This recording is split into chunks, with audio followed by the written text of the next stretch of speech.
Привет, YouTube! С вами Михаил Снитко, и тема этого видео – внедрение регламентов. В чем заключается проблема регламентов?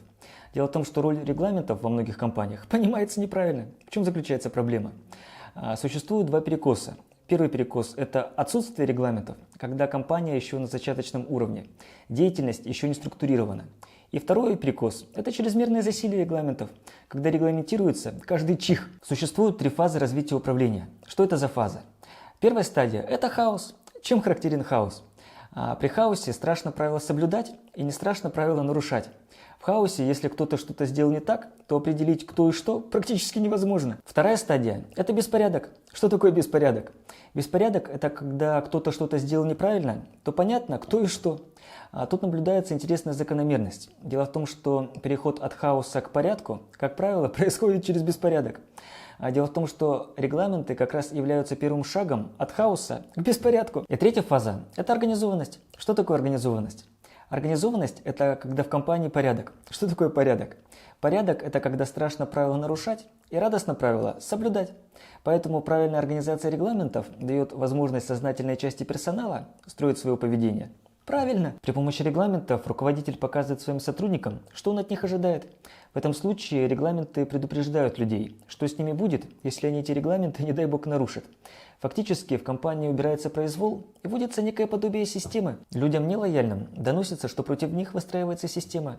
Тем самым у ленивых сотрудников отбивается охота вести себя неправильно, потому что усиливается потенциальная опасность за свои какие-то неправильные действия получить наказание. Дело в том, что когда возникает система, со стороны персонала появляется возможность выявления каких-то неправильных действий, что в свою очередь стимулирует сотрудников начать вести себя правильно. Что необходимо руководителю, чтобы в компании регламентацию организовать?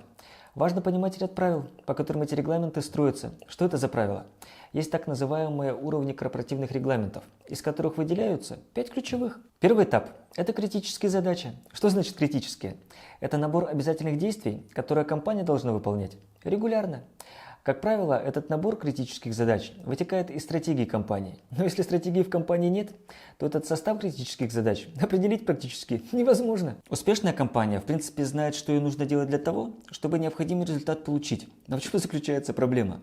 Проблема в том, что эти знания находятся в голове у первого лица, и рядовые сотрудники обычно лишены возможности эти гениальные замыслы оценить. Чем полезна стратегия? Во-первых, она позволяет руководителю свои замыслы переосмыслить. И во-вторых, она позволяет начать мотивировать персонал. Потому что когда люди понимают, какую компания стратегию исповедует, мотивация повышается в разы. Что дает стратегия? Она мотивирует людей и позволяет одинаковым взглядом руководителям и подчиненным смотреть на то, куда они идут, а также каким способом желаемый результат будет достигаться. Потому что отсутствие регламентированной стратегии вызывает расхождение во мнениях. Поэтому первое, что необходимо зарегламентировать, это стратегия. Второй уровень – это функции. Что такое функции? Это описание регулярных действий подразделений компании. Логика тут следующая. Если в компании имеются критические задачи, то за их исполнение должен кто-то отвечать. Потому что если нет ответственных, то все безответственны. Следующий документ, который должен появиться, это положение об организационной структуре. Из чего состоит этот документ? В нем прописывается структура компании. Но принципиальный момент заключается в том, что эта структура строится исключительно иерархично. Что должно быть в документе о структуре? Положение о подразделениях. Что должно быть в положении о подразделениях? В нем прописывается название подразделений и их функции. Исходя из критических задач, руководитель формализовывает функции подразделений. То есть, за что это подразделение будет отвечать.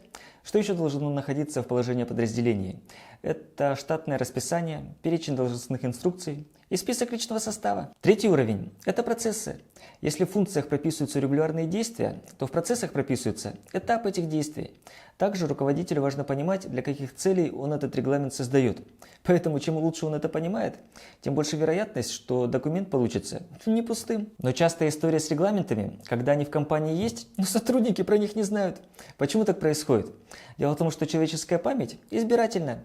Часто происходит так, что сотрудник не запоминает то, что хотелось бы руководителю. Но как знание регламентов обеспечить? Для достижения этой цели новому сотруднику вручается документ с регламентами и лист с перечнем контрольных вопросов для сдачи экзамена.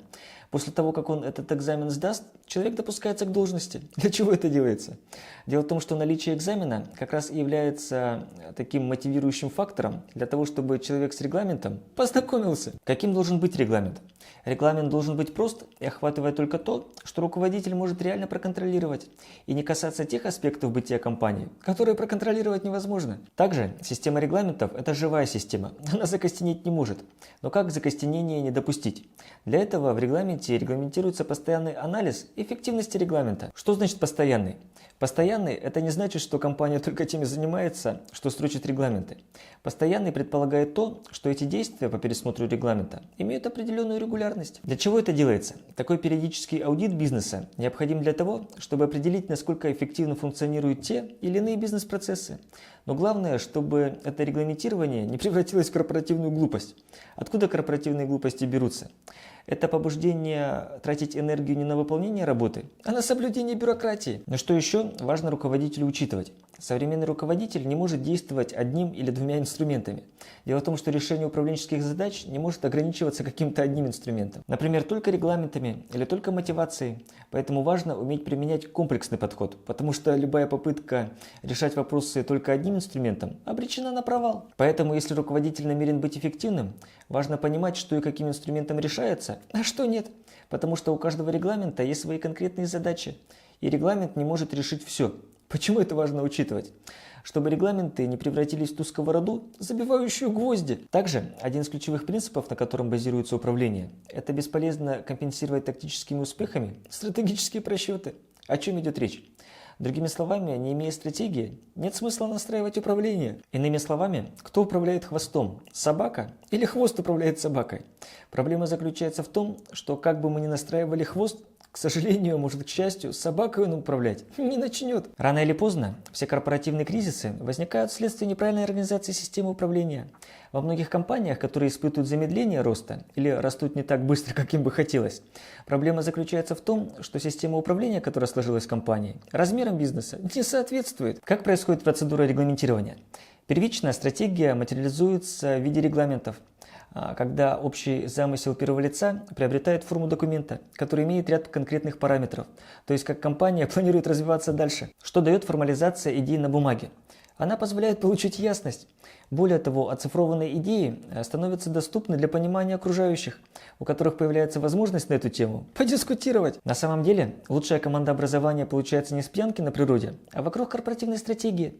Поэтому, если стоит задача людей сплотить, то желательно их сплотить не между собой, а вокруг общего дела. А что дает попойка на природе? Зачастую таким способом сплотить людей не удается, но практически всегда руководитель получает некую оппозицию, которая сплотилась как раз не за что-то, а против чего-то или кого-то. Что важно учесть руководителю, когда он намерен какой-то участок работ зарегламентировать?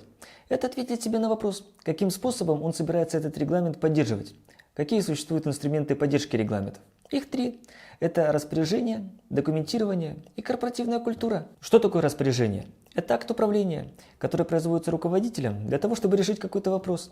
При документировании, если распоряжение приходится давать неоднократно, это первый признак того, что это распоряжение надо документировать. И третий инструмент – это корпоративная культура. Что такое корпоративная культура? Это поведение сотрудников в том месте, где контроль руководителя не дотягивается. Дело в том, что если в компанию внедрить тотальное аудиоподслушивание и видеоподглядывание, то все равно останутся такие места, куда руководитель заглянуть не сможет. Именно в этом месте и начинает работать корпоративная культура. Чем корпоративная культура хороша? Если руководитель что-то не заметил, то нарушителя одернут коллеги. Но иногда корпоративная культура идет вразрез с регламентами. Корпоративная культура призвана поддерживать регламенты, подкреплять стратегию и ни в коем случае не идти с ними вразрез. На этой оптимистической ноте предлагаю данное видео закруглять.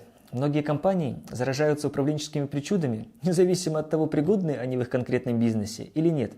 И часто следование передовым практикам приводит к печальным результатам. Поэтому хочу пожелать применять регламенты в рамках здравого смысла, а главное – использовать их по назначению.